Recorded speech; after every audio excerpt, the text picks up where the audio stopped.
ইরানে মার্কিন বোমা হামলার পর বৈশ্বিক উত্তেজনা যখন তুঙ্গে, তখন ইসলামী দেশগুলোর সর্বোচ্চ কণ্ঠস্বর হয়ে উঠেছে পাকিস্তান।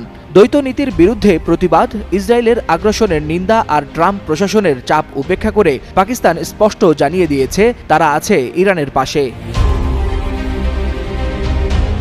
রোববার ভোরে ইরানের পারমাণবিক ৩টি স্থাপনায় একযোগে বোমা হামলা চালায় যুক্তরাষ্ট্র। মুহূর্তেই কেঁপে ওঠে তেহরান, বিস্ফোরণের প্রতিধ্বনি বেজে ওঠে কূটনৈতিক অঙ্গনে, আর বিশ্বজুড়ে উদ্বেগ বাড়তে থাকে এই আগ্রাসন ঘিরে। সকালে তুরস্কে অনুষ্ঠিত ইসলামী দেশগুলোর সংগঠন ওআইসির ৫১তম পররাষ্ট্রমন্ত্রী সম্মেলনের বিশেষ অধিবেশনে পাকিস্তানের উপপ্রধানমন্ত্রী ইসহাকদার বলেন, ইরানের বিরুদ্ধে মার্কিন ও ইসরায়েলি হামলা গোটা বিশ্বের নিরাপত্তার জন্য হুমকি। তিনি আন্তর্জাতিক সম্প্রদায়ের দ্বিচারিতা এবং ইসরায়েলের দায়মুক্তি নিয়ে কঠোর সমালোচনা করেন।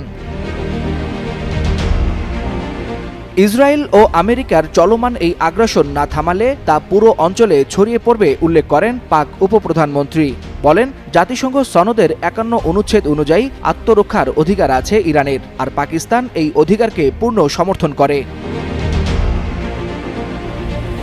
এর আগে ১৩ জুন ইসরায়েল আকস্মিক বিমান হামলা চালায় ইরানের ভিতরে।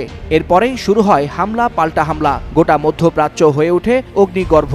১৫ জুন ইরানের পারমাণবিক স্থাপনায় আরও বড় হামলা চালায় ইসরায়েল। এর উত্তরে ইরান হুমকি দেয়, তেহরানে পরমাণু হামলা হলে পাকিস্তান তার হয়ে পারমাণবিক প্রতিশোধ নেবে। পরে পাকিস্তান সরকার এই ঘোষণাকে ভুল ব্যাখ্যা বলে অস্বীকার করে। এই প্রেক্ষাপটে ১৭ জুন যুক্তরাষ্ট্রের প্রেসিডেন্ট ডোনাল্ড ট্রাম্প ডেকে পাঠান পাকিস্তানের সেনাপ্রধানকে। ওয়াশিংটনে দেয়া হয় ইরান বিরোধী উপদেশ, যাতে পাকিস্তান পুরোপুরি ইরান ঘেঁষা না হয়। বিশ্লেষকরা বলছেন, এটি ছিল ট্রাম্পের দক্ষিণ এশীয় ভারসাম্য নষ্টের কৌশল। এরপর ১৮ জুন পাকিস্তানের সেনাপ্রধান দেশে ফিরে আসার পর ট্রাম্পকে শান্তিতে নোবেল পুরস্কারের জন্য মনোনয়ন দেয় ইসলামাবাদ। তবে ২০ জুন তুরস্কের আঙ্কারায় বসে আরব লীগের জরুরি বৈঠক। ৪৭টি মুসলিম দেশের প্রতিনিধির সামনে পাকিস্তান সাফ জানিয়ে দিয়েছে নিজেদের অবস্থান। ঘোষণা দেয়, যে কোনো পরিস্থিতিতে ইরানের পাশে থাকবে ইসলামাবাদ।